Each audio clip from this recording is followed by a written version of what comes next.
If you're thinking of moving to Leonardtown in 2026, watch this video first.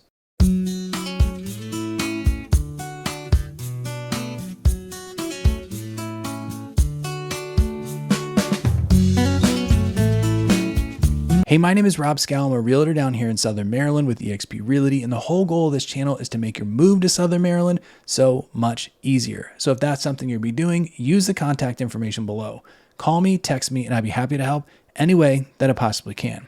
Okay, let's go ahead and jump right into it and talk about 5 things you need to know before buying a house in Leonardtown in 2026. Number 1 is going to be schools. Now, I know a lot of people moving to the area think that Leonardtown has the highest ranked school districts in St. Mary's County, and for the most part, that can be true.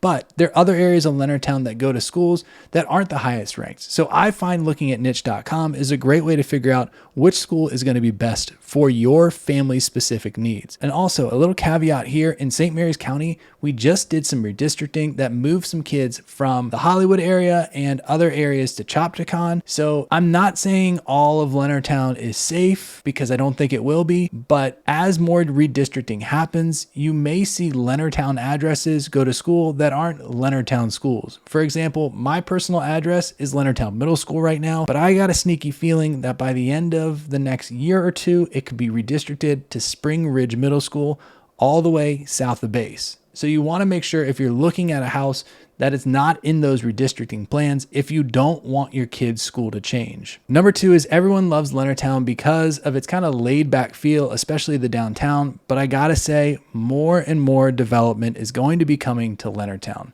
St. Mary's County put out its new 2050 plan, and one of the developmental areas that it's looking to really focus on is Leonardtown. Now, a lot of the growth is focused around smart growth, and they want to protect the small town feel, especially of downtown Leonardtown. So hopefully it doesn't turn into something that's kind of like a bunch of strip malls and overdone, but we really never know until that development starts. Now, number 3 is going to be kind of with that development. We're seeing more and more housing types in Leonardtown. So if you're someone that's looking for a single family home, obviously, that's probably the number 1 thing you're going to see in Leonardtown, but I am seeing more and more townhomes being built or coming on the market. Clark's Rest has a bunch of townhomes. There's the Meadows at Town Run 2, which is also just a strict townhome community. So there's newer townhomes coming on the market in Leonardtown as we speak right now.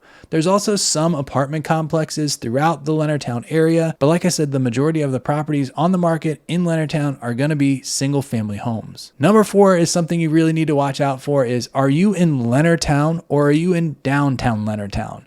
Now, downtown Leonardtown is the area all around the downtown Leonardtown area, of course, and with you being down there, you're going to have more town taxes.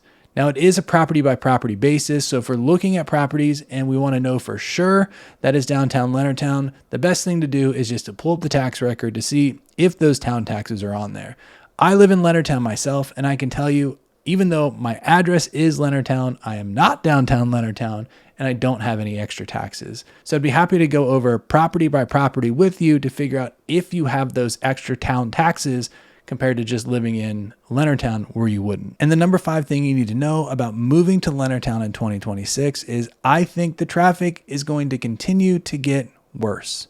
The more people and the more stuff that is in Leonardtown, the more the traffic is going to become an issue, especially if you're commuting over to PAX, and a lot of people that are moving to the area are commuting to PAX, you're going to see more traffic. Now, is this going to be like 95 or 495 or the Beltway or some city center around like Norfolk or Jacksonville? No, it's going to be an annoyance level, but it's not going to be as light and easy as it has been for the past 10 years. We're just going to see more and more people on the road, and it is going to change the traffic patterns in the area. Hey, look, this is just scratching the surface about moving to Leonardtown in 2026. If you have any other questions or need any help, use the contact information below. Call me, text me, and I'd be happy to help any way that I possibly can. I really appreciate you watching this video, and hopefully I'll see you on the next one.